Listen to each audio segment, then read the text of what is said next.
Good morning friends. आपण 12वीचं chemistry हे physical केमिस्ट्रीचं आपण तिसरं चॅप्टर आज बघणार आहेत. Ionic equilibria. चॅप्टरचं नाव आहे आयोनिक इक्विलिब्रिया.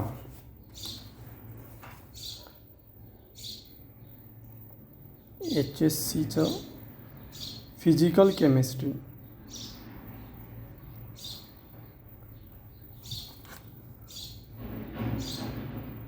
आयोनिक इक्विलिब्रिया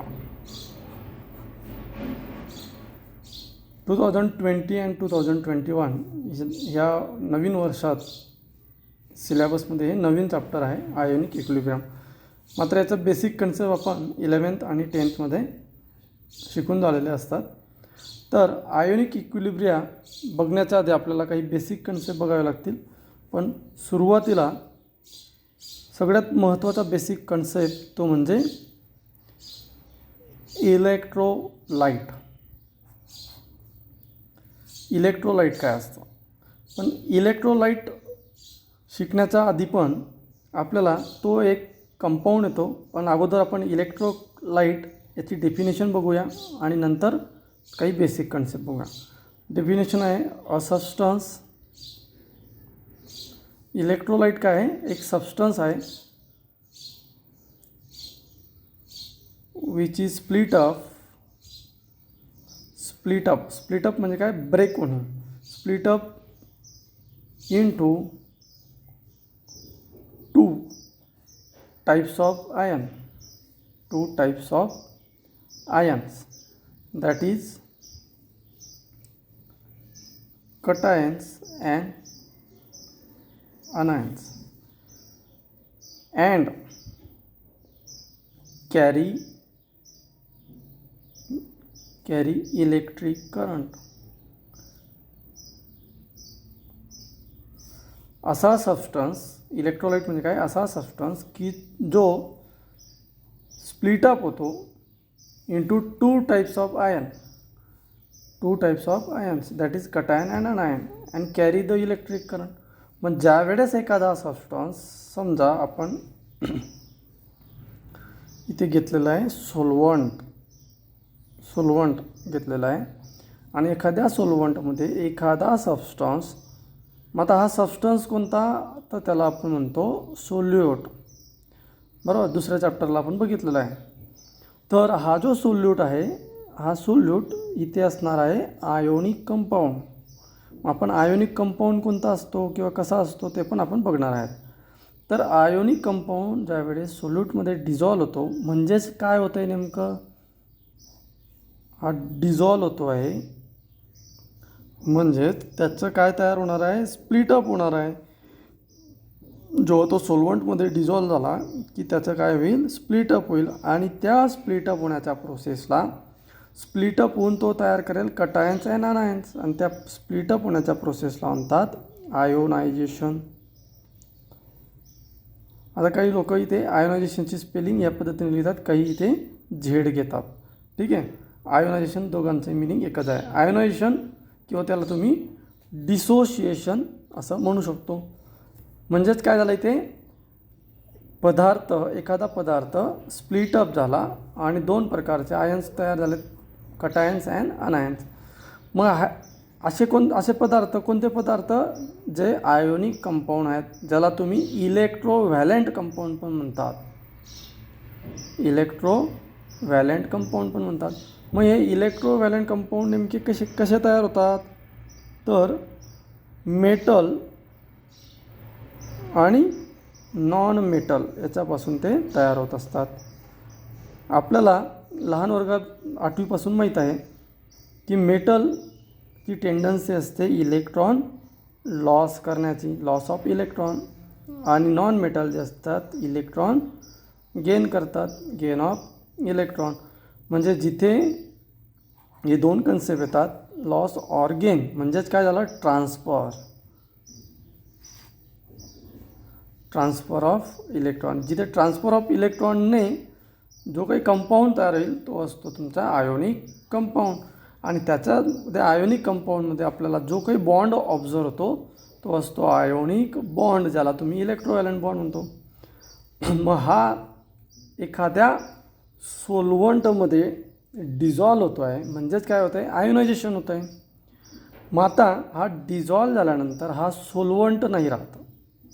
ज्या वेळेस त्याच्यामध्ये आयोनिक कंपाऊंड डिझॉल्व होतो त्यावेळेस तो सोलवंट नाही राहत. तर तो नेमका काय होतो तर आपण ते बघू. तर तुम्ही त्याच्यामध्ये काय टाकलं, आयोनिक कंपाऊंड. मग आयोनिक कंपाऊंड टाकल्यामुळे तो तयार होतो आहे इलेक्ट्रोलाइट. तो काय तयार होतो आहे, इलेक्ट्रोलाइट. कारण त्याच्यामध्ये पॉझिटिव्ह आणि निगेटिव्ह टाईपचे आयन्स तयार होत आहेत. पॉझिटिव्ह आणि निगेटिव्ह टाईपचे आयन तयार होत आहेत, त्याला म्हणतो आपण इलेक्ट्रोलाइट. तर फक्त आयन्सच नाही तयार होत, तर त्याच्यामध्ये आयन्स तयार होऊन काय होतं आहे, carry the electric current carry होत आहे. मग आपण याचं एक्झाम्पल घेऊया, डेली लाईफमधलं एक्झाम्पल, सोडियम क्लोराईड सोल्युशन. मग इथे सोडियम क्लोराईड काय झालं, सोडियम क्लोराईडचं सोल्युशन इथे इलेक्ट्रोलाइट झालं. मग तुम्ही म्हणणार सर नॉन इलेक्ट्रोलाइट काय असतं, तर इथे दुसरं एक एक्झाम्पल घेऊया आपण. सर म्हणजे आपण सोलवंट घेतला आणि या सोलवंटमध्ये तुम्ही घेत आहेत शुगर ॲड करतायत. मग इथे शुगर सोल्युशन जे आहे हे काय झालं, नॉन इलेक्ट्रोलाइट. कारण सगळ्यांना माहीत आहे की शुगर सोल्युशनमधून इलेक्ट्रिक करंट पास होणार नाही, कारण की शुगर सोल्युशनमध्ये तुमचे पॉझिटिव्ह आणि निगेटिव्ह आयन्स जे आहेत ते तयार होत नाही. म्हणजे हे झालं नॉन इलेक्ट्रोलाइट. मात्र NaCl सोल्युशन जे आहे ते आहे इलेक्ट्रोलाइट, कारण याच्यामध्ये काय तयार होत आहेत, कटायन्स अँड अनायन्स. मग ही जी प्रोसेस होती आयोनायझेशन प्रोसेस, तुम्हाला लक्षात आलं असेल, आयोनायझेशनलाच डिसोशिएशन आपण म्हणतो.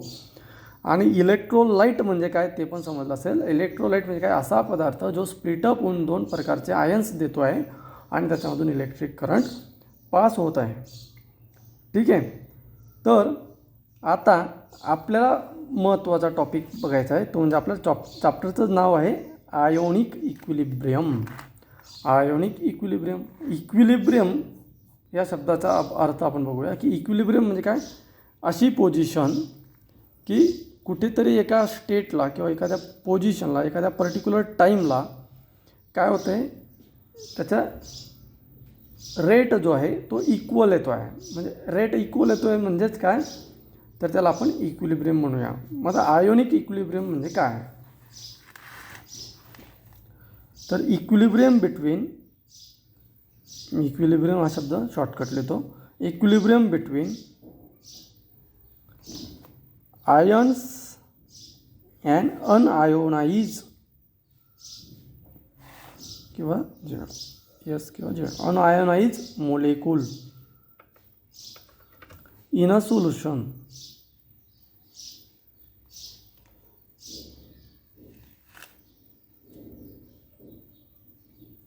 Ions and unionise molecules in a solution.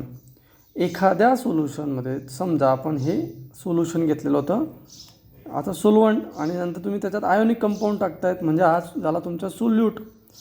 मग हा सोल्यूट प्लस सोलवंट तुमचं काय तयार होणार आहे, सोल्युशन तयार होणार आहे. मग ह्या सोल्युशनमध्ये आयन्स आणि अनआयोनाइज. म्हणजे अनआयोनाइज म्हणजेच काय, तुम्ही समजा 50 ग्रॅम तुम्ही NaCl घेतलेलं आहे त्याच्यात, मात्र हा 50 ग्रॅममधील 25 ग्रॅम ऑनली काय झाले आहेत, आयन्स फॉर्मेशन करतात. याच्यातला फक्त 50% किती, 50%, म्हणजे 50 ग्रॅममधून 25 ग्रॅम फक्त काय तयार करते, आयन्स तयार करत आहेत, कटायन्स अँड अनायन्स तयार करत आहेत. मग बाकीचे 50% म्हणजेच काय, किती, 25 ग्रॅम उरले, किती, 25 ग्रॅम काय आहेत, अनआयोनाइज मोलेक्यूल आहे. तर ह्या equilibrium between the ions and un-ionised molecule in the solution that is called the ionic equilibrium. आपण त्याला म्हणू आयोनिक इक्विलिब्रियम. मग हे जे आयोनिक इक्विलिब्रियमचं प्रिन्सिपल आहे हे आपण 11वीमध्ये केमिकल इक्विलिब्रियममध्ये स्टडी केलेलं आहे की ह्या चॅप्टरमध्ये आपल्याला काय बघावं लागणार आहे की इक्विलिब्रियम कॉन्स्टंट, त्याचा concentration of ions and unionise species याच्यातलं आपल्याला रिलेशन आपल्याला इथे बघावं लागणार आहे. तर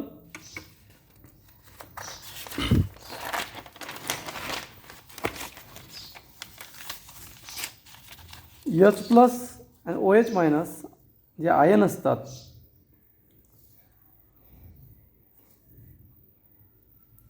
हे पण वॉटरमध्ये प्रेझेंट आहेत. अँड अनआयोनाइज ज्यावेळेस सोल्युशन तयार होत आहे तर त्या सोल्युशनमधले अनआयोनाइज मॉलिक्यूल याच्यातलं रिलेशन्स बरोबर हे आपण आयोनिक इक्विलिब्रियममध्ये ऑब्झर्व करत असतो. कशात ऑब्झर्व करतो? आयोनिक इक्विलिब्रियममध्ये.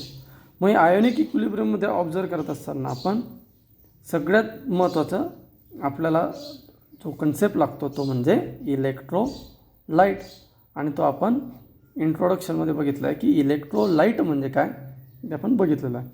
आता याच्यानंतर आपण बघणार आहेत types of electrolyte.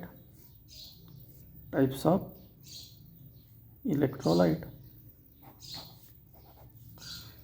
The substance which gives the rise to ions and when dissolved in water are electrolyte. आपण असं म्हणतो की असा सबस्टन्स की जो वॉटरमध्ये किंवा सोलवंटमध्ये डिझॉल्व झाल्यानंतर तुम्हाला काय देतो आहे? आयन्स देतो आहे. काय देतो आहे? आयन्स देतो आहे. तर अशा याला आपण म्हणणार आहेत इलेक्ट्रोलाइट. मग नॉन इलेक्ट्रोलाइट जो असतो तो तुम्हाला काय देतो? अनआयोनाइज देतो. फॉर एक्झाम्पल शुगर घेतलं तर आपण, तर ह्या इलेक्ट्रोलाइट जे आहेत याचे टाईप्स आपण बघणार आहेत. आता याचं क्लासिफिकेशन 2 टाईप्सचं आहे. एक स्ट्रॉंग इलेक्ट्रोलाइट आणि एक वीक इलेक्ट्रोलाइट. आता एकदम सिंपल भाषेत जर आपण बघितलं की स्ट्रॉंग इलेक्ट्रोलाइट म्हणजे काय, तर electrolyte ionising completely or almost completely are strong electrolyte. For example आपण सोलवंट घेतला आणि या सोलवंटमध्ये एखादा आयोनिक कंपाऊंड आपण ॲड करतो आहे, म्हणजे सोल्यूट ॲड करतो आहे. फॉर एक्झाम्पल आपण NaClच घेऊया. तर NaCl जर तुम्ही घेतला आहे 50 ग्रॅम, हा 50 ग्रॅम जर याच्यात 100% काय होतो आहे? कम्प्लिटली आयोनाइज होतो आहे. 100% कम्प्लिटली आयोनाइज होतो. जेवढा तुम्ही 50 ग्रॅम घेतलेला आहे तेवढा, तर हा झाला स्ट्रॉंग इलेक्ट्रोलाइट. कारण याच्यामध्ये सोल्यूटचं कॉन्सन्ट्रेशन म्हणजे इलेक्ट्रोलाइटचं कॉन्सन्ट्रेशन जास्त झालं. पण समजा सोलवंटमध्ये तुम्ही जो NaCl घेतलेला आहे, समजा 50 ग्रॅम घेतलेला आहे NaCl, इथे पण तेच एक्झाम्पल घेऊ आपण एक समजण्यासाठी. तर याच्यातला जर फक्त 25% म्हणजे 50% 25 ग्रॅम 25 ग्रॅम जर आयोनाइज होतो आहे, तर ऑफकोर्स हे कसं असेल? वीक इलेक्ट्रोलाइट असेल. म्हणजे याचं जे डिसोसिएशन आहे ते कसं झालं? स्मॉलर झालं इन ॲक्वियस सोल्युशन. म्हणजे सोलवंटमध्ये काय झालं? याचं आयोनायझेशन एक कसं झालं? कमी झालं. स्मॉलर एक्सटेंटमध्ये त्याचं आयोनायझेशन झालं. तर याच्यातही 2 प्रकार असतात. एक strong acid and strong base. Strong acid and strong base किंवा सॉल्ट पण असतात. आणि याच्यामध्ये इकडे weak acid and weak base.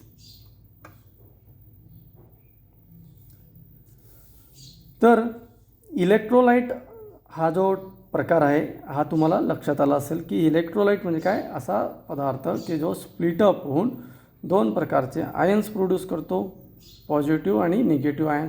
Positive आयन्सला आपण म्हणतो कटायन आणि निगेटिव्ह आयन्सला म्हणतो अनायन.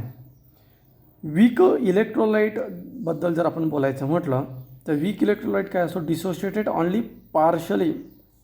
म्हणजे आता इथे बघा आपण बघितलं ना 50 ग्रॅम घेतलेलं होतं आपण NaCl, तर तो फक्त 25 ग्रॅम त्याच्यात डिसोसिएट झाला, म्हणजे काय झाला, पूर्णपणे झाला का, नाही, अपूर्ण झाला, पार्शली झाला. आपण म्हणू शकतो partially dissociated in a aqueous solution. And equilibrium thus can be establish between the ions and unionise molecule. मग याच्यामध्ये तुम्हाला 2 प्रकारचे मोलेक्युल ऑब्झर्व होत आहेत. एक आयोनाइज मोलेक्युल ऑब्झर्व होत आहेत आणि अनआयोनाइज मोलेक्युल ऑब्झर्व होत आहे. हे अनआयोनाइज मोलेक्युल आणि आयोनाइज मोलेक्युल याच्यातलं जे रिलेशन असेल, याच्यातलं जे इक्विलिब्रियम पोझिशन असेल, ही इक्विलिब्रियम पोझिशनच म्हणजे काय, तुमचं आयोनिक इक्विलिब्रियम. मात्र ही इक्विलिब्रियम पोझिशन आपण ज्या वेळेस रिॲक्शन लिहितो, आता हे समजण्यासाठी मी तुम्हाला एकदम सोप्या भाषेत सांगतो. ए आणि B, it gives C and D. आता ए आणि बी जो तयार झाला, याचं जे काही कॉन्सन्ट्रेशन असेल, इथे ते स्टॉप झाला, याचं कॉन्सन्ट्रेशन, याचा रेट जो आहे तो स्टॉप झाला आणि सी आणि डी तयार झाला. बरोबर. या दोघांचंही जर कॉन्सन्ट्रेशन इक्वल असेल, काय असेल, कॉन्सन्ट्रेशन इक्वल असेल, तर आपण म्हणू की हे काय आहे, इक्विलिब्रियम पोझिशन आहे. ही कोणती पोझिशन आहे, इक्विलिब्रियम पोझिशन आहे.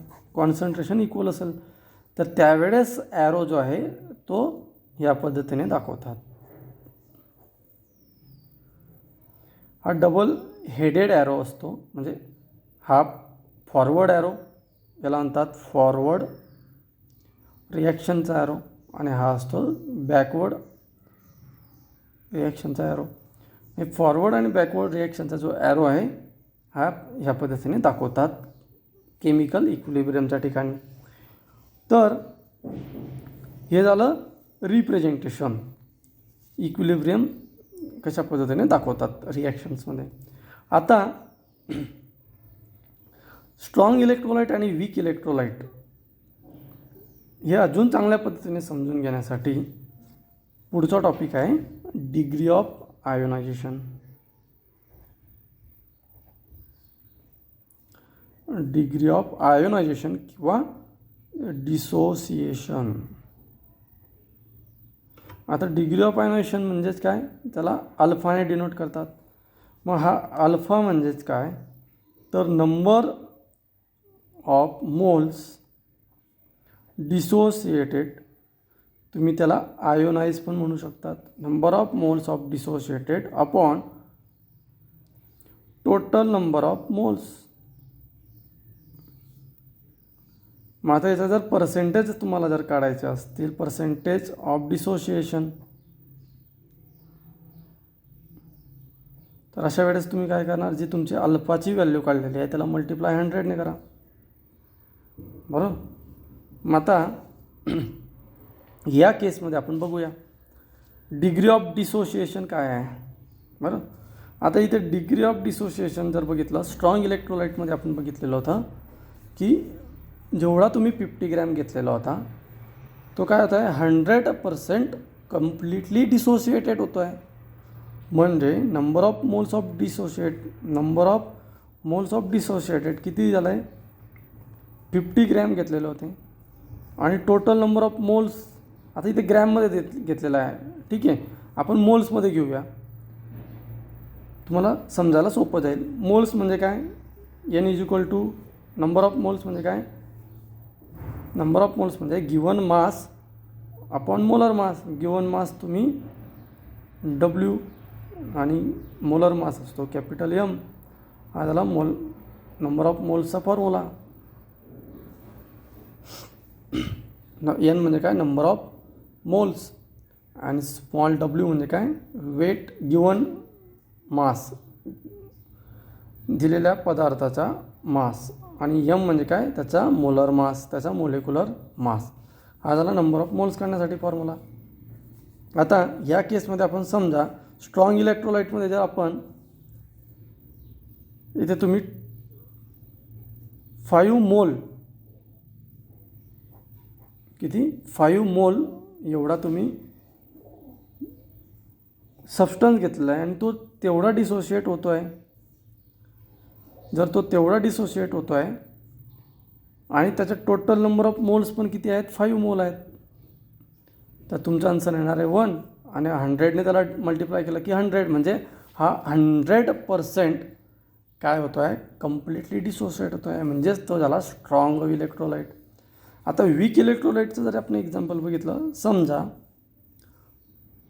तुम्ही इथे 50 ग्रॅम घेतलेला होता, टोटल होता 50 ग्रॅम आणि 25, आता मोल्समध्ये समजून घ्या, आपण मोल्स घेऊया, ग्रॅमच्या ऐवजी मी मोल्स घेतो, बरोबर, आपल्याला फक्त समजण्यासाठी घेतो आहे आपण. आणि टोटल होता 50 मोल्स. आन्सर येणार आहे तुमचा 1.2, बरोबर. म्हणजे तुम्ही जर मल्टिप्लाय केलं त्याला, नंतर तुम्ही पर्सेंटेज काढला, तर तुमचं येतं आहे 50%, म्हणजे हा झाला वीक इलेक्ट्रोलाइट.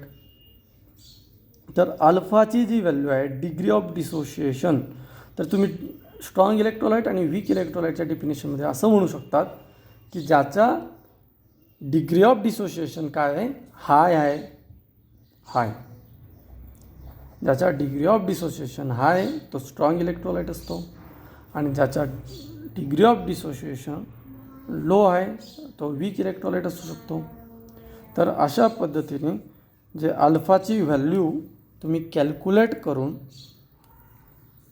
तो इलेक्ट्रोलाइट स्ट्रॉंग आहे की वीक आहे ते तुम्ही काढू शकतात या पद्धतीने.